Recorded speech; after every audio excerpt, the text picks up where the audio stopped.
څه ناخوشګواره واقعات شوي دي په حق کې په بم دماکې کې جهانګیر خان بیا دغه سره لکه کوم چې تېر نه بله شپه د سنځاوۍ په حدود کې د دوکۍ پر وسایلو باندې بزدلانه حمله سوې وله په هغه کې بیا یو کس شهید سوی وی او څه زخمیان سوي ول. موږ هغو شهیدانو ته د عقیدت ګلونه وړاندې کوو او دعا کوو چې زخمیانو ته د الله تعالی صحت ورنصیب کړي او له هغه سره سات سات کور والاو ته د الله صبر او جمیل ورنصیب کړي. عزیزانو، تاسو ته پته ده چې نن د دې مظاهرې مقصد څه دی، د دې مظاهرې مطلب څه دی. دا خلک تاسو ته لیوني ښکاري که دا خلک تاسو ته مست ښکاري چې راوتلي دي په یو وارې نه په بار بار او دا پیغام چلوي، دا نارې او چغې وایي، د دې خو یو مقصد شته، د دې خو یو مطلب شته. عزیزانو، نن لکه بلوچستان یا دغه طرح د پښتون هره علاقه په غم او په پریشانۍ کې مبتلا ده. هغه اور چې له ماڼه او له وزیرستانه لګېدلی وی نن رالی ستا په دوکۍ کې ودرېدی. دغه رنګه که د پاکستان تحریک انصاف ځوانان ول یا دغه ایجنډا وله یا د پی ټي ایم کرنه ایجنډا وله چې زه پر خپل وسایل باندې نه څوک منمه نه څوک پرېږدمه، بیا به دلته دغه رنګه خلکو ورباندې خندل چې دا مذاق کوي، دا ټیم پاسوي او دا د چا او د چا خلک دي. نن مو ولیدل چې هغه اور تا تر کوره را رسېدلی دی. په هغه باوجوده زه د دې شي انتهایي ډېر مذمت کوم چې نن د دوکۍ بازار خلاص دی، نن د دوکۍ ټریفیک خلاص دی، نن د دوکۍ ریډیانې خلاصې دي، نن د دوکۍ بینکونه خلاص دي، نن د دوکۍ هسپتال او سکول خلاص دی. باید چې پر دې باندې تا هر څه بند کړي ول او راوتلی ولې. دا جنګ د پی ټي آی نه دی، دا جنګ د پی ټي ایم نه دی، دا جنګ د ټیکهدار او د بل سړي نه دی، دا جنګ د هر ماشوم، د هر ولس او د هر غریب دی.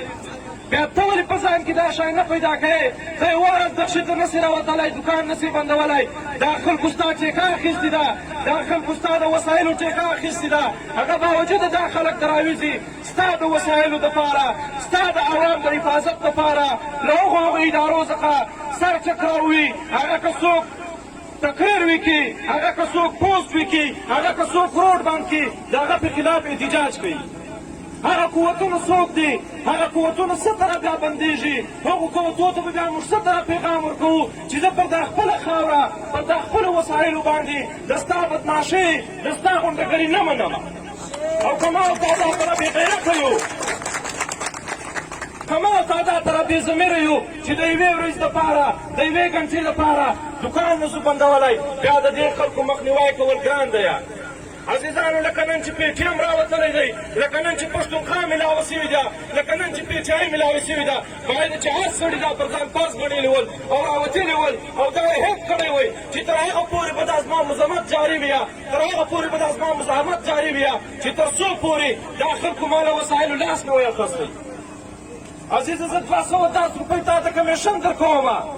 زه تا ته ټکسونه در جمع کوم، هغه باوجوده زما کویلې نه دي خلاصې، هغه باوجوده زما د مځکو الاټمنټونه ته مختلفو خلکو ته ورکوې، زما لارۍ نه ده خلاصه، زما ډریور نه دی خلاص، زما دغه طرح میټکولي نه دی خلاص. زه به له تا سره کومه لاره نه سمه؟ اخر خو به زه جنګېږم، دا جنګ ته زه مجبوره یم. نن که موږ راوتلي یو او زموږ دا پیغام دی چې موږ دا طرح ریلي هم کوای سو، موږ ستا په مخالفه شکلو کې او تا ته درېدلی هم سو. بیا واوره ای قوتو، سن لو جناب، جو لوگ ہمارے ساتھ گیم کر رہے ہیں، جو لوگ ہمیں پاگل بنا رہے ہیں، وہ سن لو، ہم کل چاوڑی کے سامنے بھی بیٹھ سکتے ہیں، ہم روڈ بھی بند کر سکتے ہیں، ہم اس حد تک جا سکتے ہیں. اللہ کرے وہ دن آئے جس دن ہم دکھی کے حقوق لائیں گے، خدا کی قسم سر کٹے گا تو حاضر رہیں گے اس کے لیے. عزیزانو، وقت کمی ده، مشران نورم ناست دي، له تاسو ټولو څخه درخواست کوو په بار بار موږ دا په دې دوکۍ کې په مختلفو شکلو کې ریلیانې مزاحمتي بیانونه جاري کړي دي چې پر دوکۍ باندې د دوکۍ پر وسایلو باندې به مزید څوک نه برداشت کوو. دې دپاره مزید هم لا عملونه شروع دي آل پارټیز په دې کې لګیا دي دغه رنګه تنظیمونه په دې کې لګیا دي که چیرې تنظیم یا چیرې آل پارټیز موږ ته دا پیغام راکړي چې هر لا عمل وي هغه که روډ بندېدا وي هغه که د چاونۍ تر مخ ناسته وي انشاءالله تعالی په دغه طرح به ورځو په دغه طرح نره به ثابته کوو چې په دا رنګه افواهو یا په دا کمزوري افایارو باندې یا په انو نمبرانو باندې نه ته موږ ګبراوای سي نه موږ بیا ګبراو کېدای شو نو امید کوم انشاءالله تعالی د دوکۍ غیرتمند عوام به دغه طرح له هغو مظلومه اقوامو څخه او خپلو وسایلو دپاره دغه طرح ډک کې ولاړ وي لکه نن چې ولاړ دي ډېره مهرباني کوم